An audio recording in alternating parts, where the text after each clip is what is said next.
at Yosemite National Park over Memorial Day weekend. Hola amigos, aquí estoy in Yosemite National Park and I'm super excited. I've been dreaming about coming here for a long time. I just had an awesome breakfast and I'm gonna go do some trail work and maybe some climbing. There's a lot of people here right now too. Okay. First thing I noticed walking around is that there's these really cool camper vans literally everywhere I went. There's a lot of rock climbers like to live in their vans. I finally got to see Camp 4, which is the most famous campsite in the world because of its association with rock climbing in Yosemite, which is where it really took off. Consequently, it's super packed with people. It's the exact opposite of what I look for in a campsite. There was just so many tents and so many people everywhere. It was like a jungle full of people. Now, I don't normally go to big attractions on Memorial Days, but I came here to volunteer with the Access Fund, which is in collaboration with park rangers. We had Climbers Coffee, which is a new tradition that is meant to remediate the troublesome relationships between the Park Service and climbers in Yosemite. As volunteers, we'd be establishing more accessible trails for the area's rock climbing and to minimize the detrimental environmental impacts of high-use areas that can result in erosion, pollution, disturbing natural behavior of wildlife, and limitations to climbing areas. We were here to keep the climbing areas open and accessible and protected.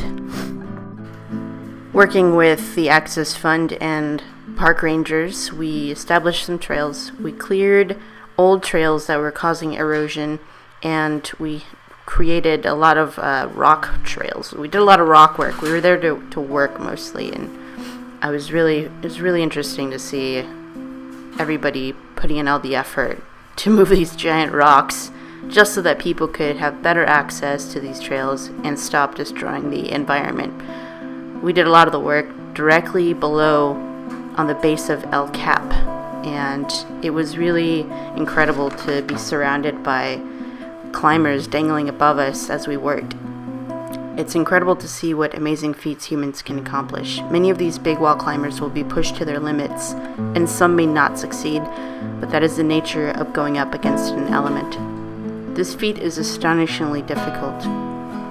Around the time that I was there, Alex Honnold, who is a famous free solo climber, climbed Freerider, a difficult route on El Cap, using nothing but his climbing shoes and his hands, all by himself in less than 4 hours. I can't even begin to explain how amazing that is when it requires several days, sometimes weeks, and hundreds of pounds of gears for normal people to climb.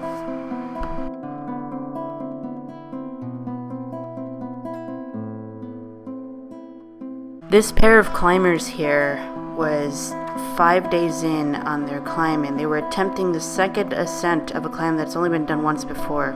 They were 5 days in when I filmed this, and I was told that they were another 2 weeks to go. So chances are, if you're watching this in the first half of June, they're probably still up there. I was absolutely inspired. I wanted to be up there. I just want to learn everything and be ready physically and mentally, and maybe soon, one day, I'll be marching up with a haul bag and climbing gear and a trusty climbing partner to share the experience with me, to test ourselves on this incredible piece of granite. Going to Yosemite on Memorial Day is a bad time. Going to Yosemite on Memorial Day as a volunteer is great because I got the privilege of riding in a park ranger's vehicle. I got to cut through the terrible bumper-to-bumper traffic, and I saw all the bullshit that park rangers have to deal with. Apparently, Yosemite experienced a record-breaking volume of park visitors on this day, and I sure as hell saw that firsthand. Our commute to the campsite that was a mile away was a glacial 45-minute commute, and we saw several cars stuck in the mud, countless parking violations, idiotic tourists blocking the middle of the road, several reports of lost children, missing family members, car accidents, and literally everybody was lost and disoriented. I got to listen to the communications radio while I was riding in the park ranger's vehicle, and I heard several reports that were astonishing, including one report of a park visitor assaulting a bus driver and spitting on them. Unbelievable. By the end of the day, I was absolutely exhausted and from being so stressed by the sheer volume of stupid people at the park. I was happy to find some boulders to climb and decompress.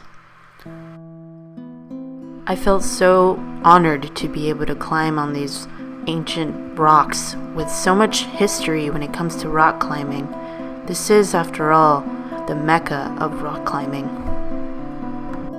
This place is only a mile-wide valley with limited resources, and it's unbelievably beautiful, and everyone wants to get a piece of it.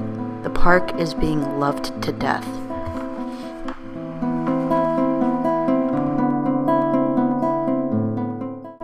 I was fortunate to be given a campsite far away from the masses of dumb tourists where I could chill out and watch Firefly.